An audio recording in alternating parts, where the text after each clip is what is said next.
What's up, BBN? I'm Bradley McKee, a.k.a. B-Roll Productions in the building. I'm joined by somebody you probably know and seen before, former Wildcat. Marcus Lee is in the building. What's up, Marcus? What's up, B? How you doing? Hey, I'm doing good, though, man. I'm doing good. Just trying to stay quarantined in the house. You know what I'm saying? Man, as long as you still stay sane, that's all you can hope for. That's right. That's right. Well, the reason why I got you on because, a lot of people love to hear from you and want to know what you're up to. So I'm just going ahead and start out and say, hey, man, what have you been up to? What does BBN need to know about Marcus Lee? What has he been doing for the last couple of years? Start back from when I transferred. As you guys know, I transferred back home. I went to the University of California, Berkeley, which was a great experience for me. I was close to home. I was probably a 20-minute drive from home, so I went home almost every weekend. I played for the Cal Bears, which was an amazing experience, especially growing up, being a huge fan of the team. So that was huge for me. I was kind of starstruck being able to actually wear California on my chest. A lot of people in Kentucky would fantasize wearing Kentucky on their chest growing up as a kid. For me, it was California. So me finally able to wear gold and blue was huge for me. I definitely enjoyed every experience I had there. And the sit-out year gave me a chance to really work on my game and also be a normal student. I mean, with athletics, you really don't have this time to just kind of study and kind of hang out with your friends. So I got a lot of time to myself to do stuff like that. Just enjoyed being in college for a little bit, which was great. And then after college, I went to we did summer league and I did all the combine and all that, which was a huge experience for me because I've never been in the play anything on that level. So it was a huge, not really a shock because with Kentucky we're all that at that level immediately, and you get all of that fame and the love immediately being a Kentucky basketball player. And then after that, after I did summer league, I did pretty well. I made a little bit of noise in summer league. Then was able to get a Exhibit 10 contract with Miami Heat. And then we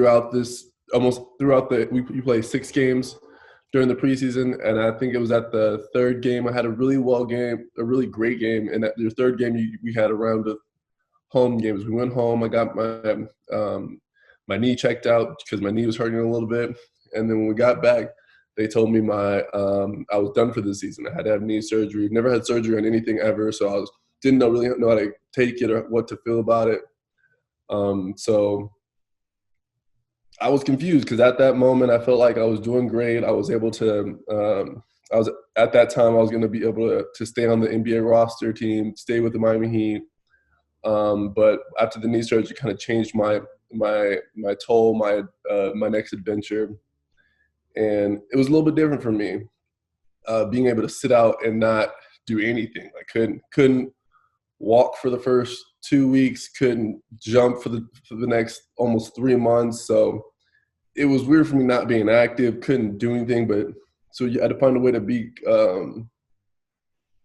put something into the team that I was going to play with. And I happened to be playing with Sioux Falls Skyforce for my second year this year, which is great because last year I had the chance of just sitting there, observing everything, seeing how people interacted with each other between coaches, players, how they deal with certain things in the game. Like, because in college basketball, we forgot about everything. We forget about if you get scored on, if you're missing an assignment, if you don't know a play that one time. College or NBA basketball, they're just like, all right, get back, try to get a stop. If not, go score again. That's why the numbers are so high. You got to change your mentality of how you're playing the game and still be mentally strong in multiple different ways. So you're always trying to find new ways to advance yourself and learn the best you can on the fly, which really helped me this year because this year was my first year playing, which was huge for me. I was so excited. I tried not to miss a game or take any of it can't think of the word anymore. I really want to miss anything. I didn't want to miss anything. I didn't want to sit out of practice. Coaches had to yell at me to just go sit down for a little bit because I was so excited to be there and be able to play again. I wanted to cherish every moment of it. And now with the coronavirus, we're all sitting at home doing nothing, and you got to find a new way to cope with being active or doing something every day instead of sitting at home. And for most athletes, it's almost impossible. Yeah, I was going to ask you about that. Like what are you doing during this time? Because like you said, you used to playing, working out every day, practicing, hanging out with your guys. What are you doing to like keep yourself in shape? I guess what's your mindset too also? I've been talking to my coaches a lot, trying to just learn from many different people that are already in the NBA. So I'm trying to watch a lot of film on other people, watch film on myself, try to see where I could change, what I can do better, what I do really well, so I don't change that at all. And then for body wise, I'm changing how I eat, really focusing on that. I've been trying to do that a lot this year, trying to eat healthier. It's very hard when you're traveling to eat healthy when you're at an airport. And my coaches, like I talked about this with my coaches maybe in December, how I wanted to change how I ate. So they make fun of me every time we're at an airport. I'm like, what else you want to eat? There's nothing else around here. It's junk food everywhere. This is like, but just them doing that helped me so much. And now that I'm back home, we can focus on eating healthy, which still isn't hard, or still isn't easy for me. Because look at this, I'm still eating edible dough. Hey, hey, I definitely eat that right now. I can eat that because I'm not playing anymore. But I understand. Baby steps, that's why you can't just make a huge jump. I got to take baby steps into it. But so far, we're doing well. My body's doing well. Trying to get workouts in the most you can without actually almost leaving the house. We got a notification from the league saying they don't want us to use public gyms or our college gyms until we get that approved or get whatever's happening sorted out. So they've been sending us a whole bunch of home workouts. So I've been trying to do that daily, trying to get some type of run in anywhere somehow. Like I'm not LeBron James, so I don't have a huge court in my house. I don't have everything in my own house. So right, make do with what you got. And then other than that, just enjoying being back in Lexington today. It's sunny. That's been pretty cloudy for the past week and a half. So I'm enjoying it. In the meantime, I just got I picked up a job with TaylorMade Compounding to being their executive marketing and advertising manager, which will be really fun. To be a real new task for me, which I'm excited for. And so it's something to do throughout this time, and while also working out and stuff. So kind of juggling a lot of things. Yeah, I see that. I see that you're a man of many. I don't know. I guess a man of many powers and many skill set. I guess. So you talked about being back in Lexington. Why was it so important for you to like come back this way? I know you're a California guy and you went out there and played. And why was it so important for you to, I guess, come back to Kentucky and, work out and, start into your marketing thing? First and foremost, my girl lives out here right now. So I came back. We decided to live together for the first time this year or this summer. So we're doing that, which is so far amazing. I love it because you're on the road so much during the season. So I'm finally able to see her a lot. So it's a great time for us. And just being in Lexington, it feels like home. I know everybody. I have a lot of friends here, and it's just a great feeling. A lot of my friends from home or in California have moved on. They're being adults now. They're traveling. So me going back home to California, a lot of my friends wouldn't be there, and my mom was ready for me to leave the house. She was like, "You work a lot more when you're under distress. Like you feel like you're really not comfortable." And I agreed with her. So she was really excited for me to come back to Lexington and kind of be on my own and figure things out on my own. And so far, it's going really well. And I'm going to switch gears. I'm going to go back to the coronavirus thing. One of your friends and one of your former teammates, Karl Anthony Towns, his mother was diagnosed at having it. Now she's in, pretty bad shape there in the hospital. I don't know if you had time to even reach out to him or talk to him, but what are your thoughts on it? And then if you had talked to Karl, what have you said to him? I haven't talked to him yet. I planned on calling him later today.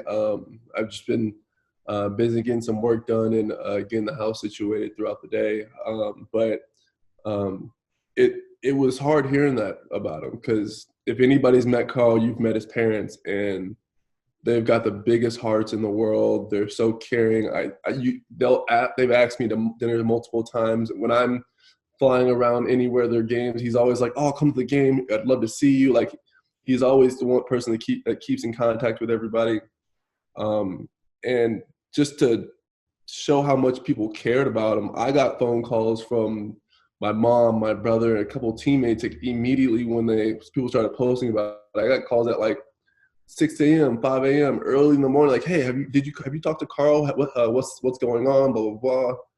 And it kind of just is a huge shock. You're like, you don't expect things like this to this extreme to happen to people that are doing that well and that make such good impacts in your life. So it's gonna be a huge conversation to have with him, and I know he's dealing with a lot. I hope I'm able to get in contact. But if not, I guess my message to him is I hope he keeps a whole heart, and I hope God touches his family as best as they can and keeps him in his arms. But I really do wish the best for them, and I hope I can get in contact with them as soon as possible, so I can give them some love and share what they've given to me.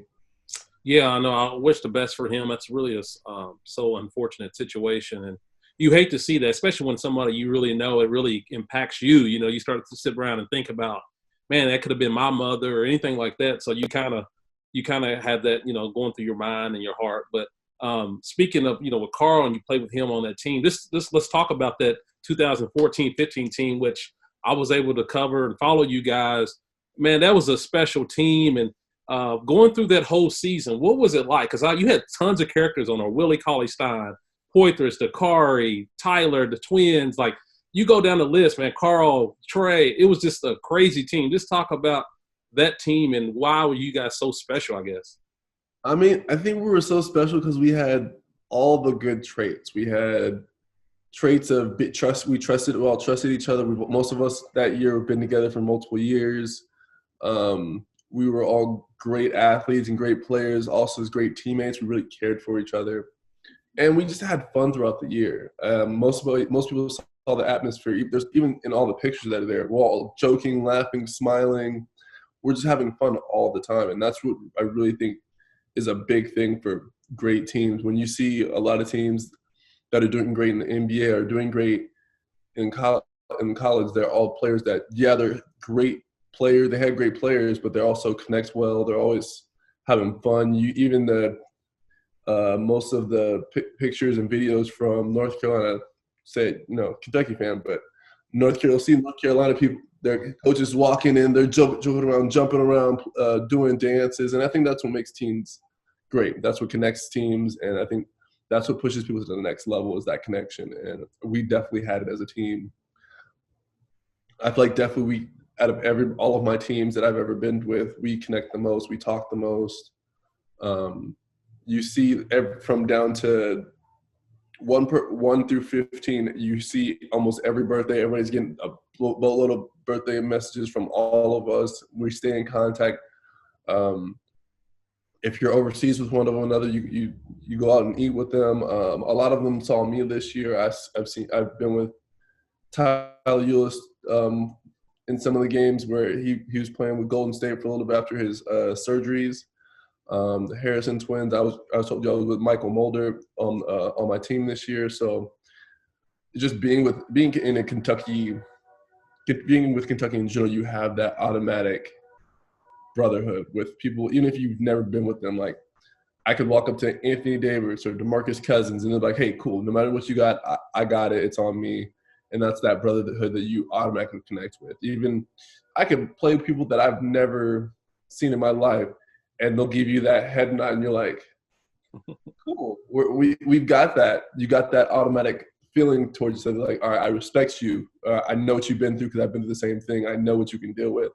So that's a big thing for me, and I would assume for the most of our team. And I think that's why we went so far, is we trust each other. I mean, we were battle tested, and I think the best thing is we were battle tested, and we saw each other person get battle tested. So I knew how much he could take each day, and that's that's what really pushed us to the maximum. Yeah, I mean, you talk about that brotherhood. You still see it. I see it today with a lot of guys, with guys that maybe played back in the '90s, with guys that are playing in the 2000s. They all bond and do really well with each other. But I heard you say something about Michael Mulder being one of your teammates on the G League team. Just talk about Michael Mulder, man. He had an amazing G League year, and then he got called up to the Golden State Warriors, had a 10-day contract, and balled out, man. Just talk about his progression as you saw it when you were playing with him. I mean, he had an amazing year this year. I was fortunate enough to get a call. My coach called me before the season started, and he was like, "Hey, we have Michael Mulder here. He's going to be sitting down with the G League team." We were just talking. I was going to ask, "Hey, can I be on the team?" And before I asked, he was like, "Hey, we want you and Michael Mulder because we know you always have the great connection." And it was apparent. The connection was super apparent from the day we stepped on, I would say campus, we're not in college, but stepped on in Sioux Falls to the day we left. Like, no matter what we did, basketball-wise, off the court-wise, it seemed like we were on the same wavelength the whole way through. And that was the best part. Where he could do something that seemed out of control, and then our coach would be seconds to freaking out, and it works out perfect because he knows I'm there to save him. I'm there to catch that ball. I'm there to be right behind him. And we had that communication that was very extraordinary, and that really pushed him. We were able to push each other. I was able to call him out on a lot of things. Like he'll go 3 for 5 from a 3-point line in the first quarter. I'm like, "Hey, stop missing so much." He only missed 2 shots, but I'm just trying to push him to a higher level. And that's those things where what made us a whole lot better, because he knew I was criticizing him and yelling at him, but he knew. He's like, "Yeah, you're right. Let me stop messing up." Even though it was an unrealistic goal to go 5 for 5 from the 3-point line. I dunked the ball. I can go 5 for 5. That's a lot harder for him. But it goes the same way with him, where he'll like, "Hey, stop missing these passes, stop doing this." And we're able to take the criticism and just suck it up with each other and deal with it. I think that's what really, really pushed us. And for the fact that he made it on the roster, got a 10-day, and then got a multi-year contract with the team, it showed how hard he was working throughout the year, how hard he was working while he was in the G League. And I think it was a huge thing for him and the Warriors to get a person that not also shoots, probably will be one of the best shooters in the league coming up, and also defends. That's a hard thing to find, to have a great shooter and a great defender, especially with his body build. So I'm super excited to see what he does this coming year. Whenever we get kicked, we're done with freaking. I don't know what to call this.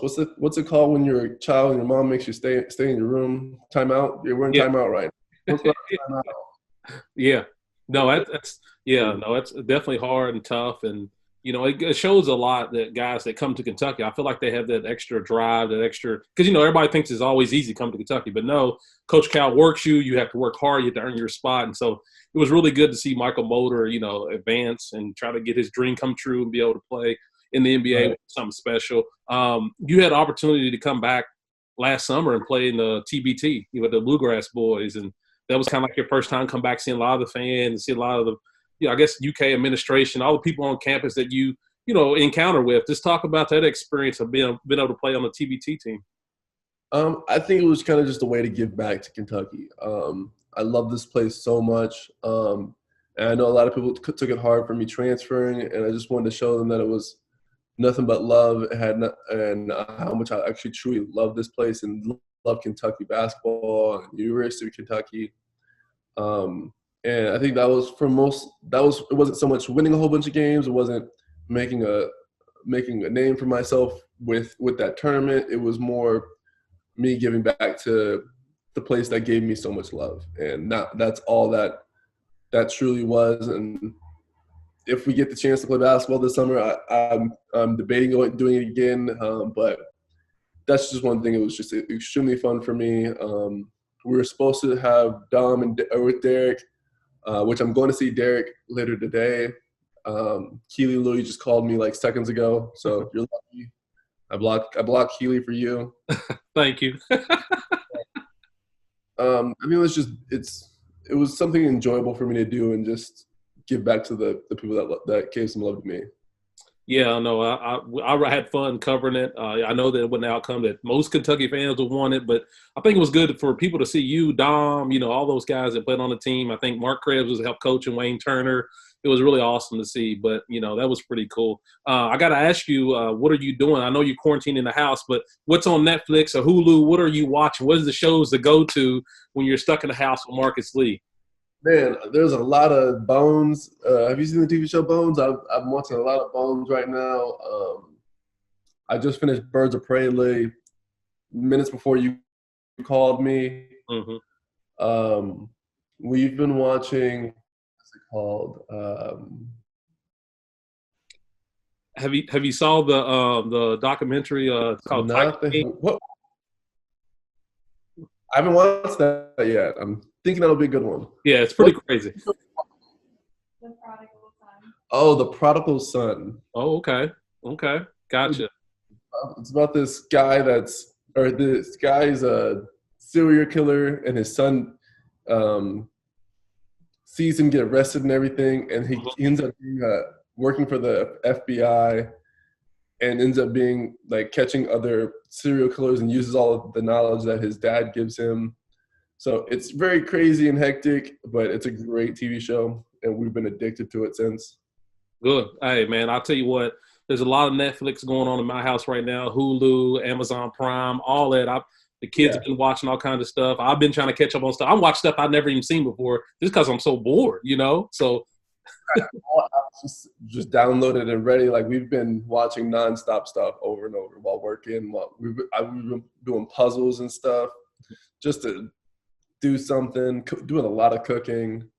But I mean, I think I like it because it gives us time together, especially right now when we've been away from each other for so much. So we're loving the time where they're forcing us to stay inside and be together. I want to say thank you, man, for taking some time with me.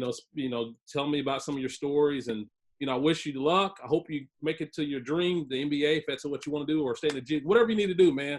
I'm there for you. I'm wishing you the best of luck. You stay healthy and stay safe out there.